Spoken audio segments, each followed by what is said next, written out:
Hi everybody, Miss Megan here. I am just wanting to give some suggestions for you to do at home to develop your child's language. These are activities that I would typically do in a speech therapy session, and I've tried to use items that easily could be incorporated into your home environment. So the first thing I'm going to use are Legos. A lot of kids are very motivated by Legos, and a lot of our kiddos are working on requesting. So a general rule of thumb would be to move one word above how many they're typically using. So if your child is often using a one-word utterance, you might give a model for 2 words. So want blue, and then see if they'll imitate that model. If not, that's okay. The exposure is good for them. Making sure you put a pause in there to give them that opportunity to repeat what you said. Let's say they're using 2 words, then you would give them a 3-word model. So, I want green. Your turn. I want green. And hopefully they will imitate that. For our older kiddos that are beyond this, they could work on concepts. So the concepts of more and less, maybe taller and shorter. So you build a tower, have your child build a tower, and then talk about those concepts. So who has more Legos, me or you? Who has more? And then if they're still learning those concepts, that's okay.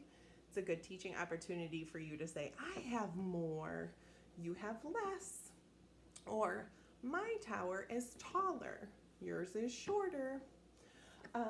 Another thing we might do in a speech therapy session to develop language would be vocabulary development. So categorization, labeling, describing. So using some toys or objects you might have at your house. So for instance, I have food items and also some animals. So maybe you do, let's put all the animals over in this pile, and let's put all the food over in this pile. And as you're doing that, also labeling the vocabulary. So grapes are a food. Let's put over here. Dolphin is an animal. Let's put over here. For kids that are older, this might be too simplistic. So you could try to gather things that are more similar. So maybe you have different types of animals, and you could say, let's put all the ocean animals over here, and let's put all the reptiles over here.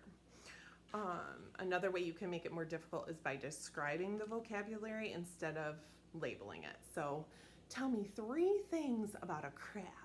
Where might we see a crab? What does it look like? What are some of its parts? Another way you can incorporate language would be a puzzle. So instead of just taking a puzzle apart and putting it back together, you could use this for receptive vocabulary. So which one is a car?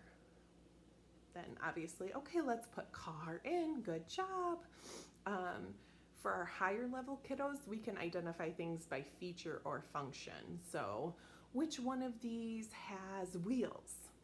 Which one of these travels on water? Yep, a boat travels on water. Let's put the boat in, so on and so forth. And then the last thing I have for developing your child's language is a book.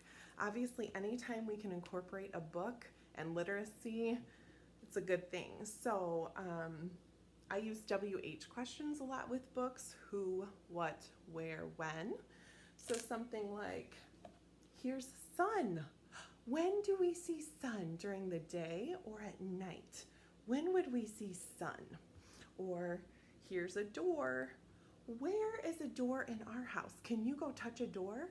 Where is a door?